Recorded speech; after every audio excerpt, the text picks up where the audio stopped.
తిరుపతిలోని జాతీయ సంస్కృత విశ్వవిద్యాలయంలో నేటి నుంచి 4 రోజుల పాటు 7వ భారతీయ విజ్ఞాన సమ్మేళనం జరగనుంది. ఈ కార్యక్రమంలో కేంద్ర మంత్రి జితేంద్ర సింగ్, సీఎం చంద్రబాబు, ఆర్ఎస్ఎస్ అధినేత మోహన్ భాగవత్ పాల్గొననున్నారు. భారతీయ ప్రాచీన విజ్ఞానాన్ని ఆధునిక విజ్ఞానంతో జోడించి దేశాన్ని విశ్వగురువుగా నిలబెట్టాలనే లక్ష్యంతో ఈ సమ్మేళనాన్ని నిర్వహిస్తున్నట్లు నిర్వాహకులు తెలిపారు.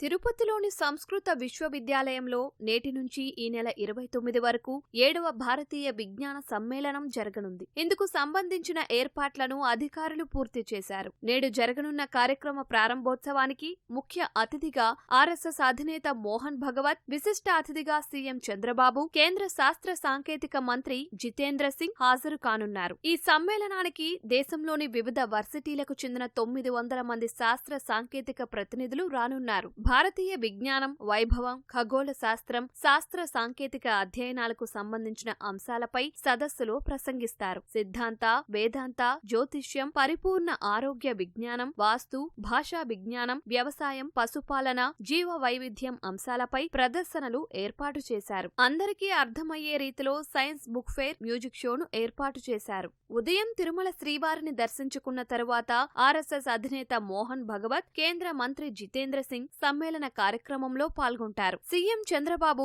ఉండవల్లి నుంచి హెలికాప్టర్లో తిరుపతి వ్యవసాయ కళాశాలలో ఏర్పాటు చేసిన హెలీప్యాడ్ కు చేరుకుంటారు. అక్కడి నుంచి రోడ్డు మార్గంలో సంస్కృత విశ్వవిద్యాలయం చేరుకుని కార్యక్రమంలో పాల్గొంటారని అధికారులు తెలిపారు. అనంతరం జిల్లా పోలీస్ కార్యాలయ ప్రారంభోత్సవానికి హాజరవుతారని వెల్లడించారు. భారతీయ విజ్ఞాన సమ్మేళన ప్రోగ్రాం యొక్క ఇనాగరేషన్ కి గౌరవ ముఖ్యమంత్రి గారు 10 గంటలకి చేయనున్నారు.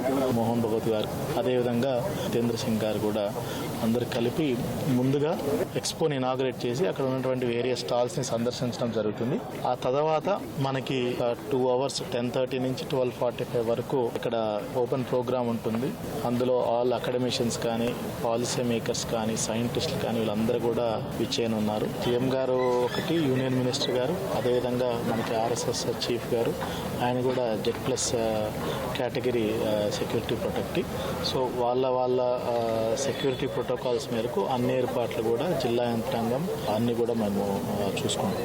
సీఎం గారు ఇక్కడికి వచ్చిన తర్వాత 12:45కి ఇక్కడ నుంచి బయలుదేరి డిస్ట్రిక్ట్ పోలీస్ ఆఫీస్కి వెళ్ళి అక్కడ ఆనరబుల్ సీఎం గారు ఇనాగరేట్ చేయడం జరుగుతుంది. ఆ తర్వాత సీఎం గారు హెలిప్యాడ్ రీచ్ అవుతారు. తిరుపతిలో సీఎం పర్యటన ఏర్పాట్లను మంత్రులు అనిత, అనగాని సత్యప్రసాద్ పరిశీలించారు. భద్రతా పరంగా లోటుపాట్లు లేకుండా చూడాలని అధికారులకు సూచించారు.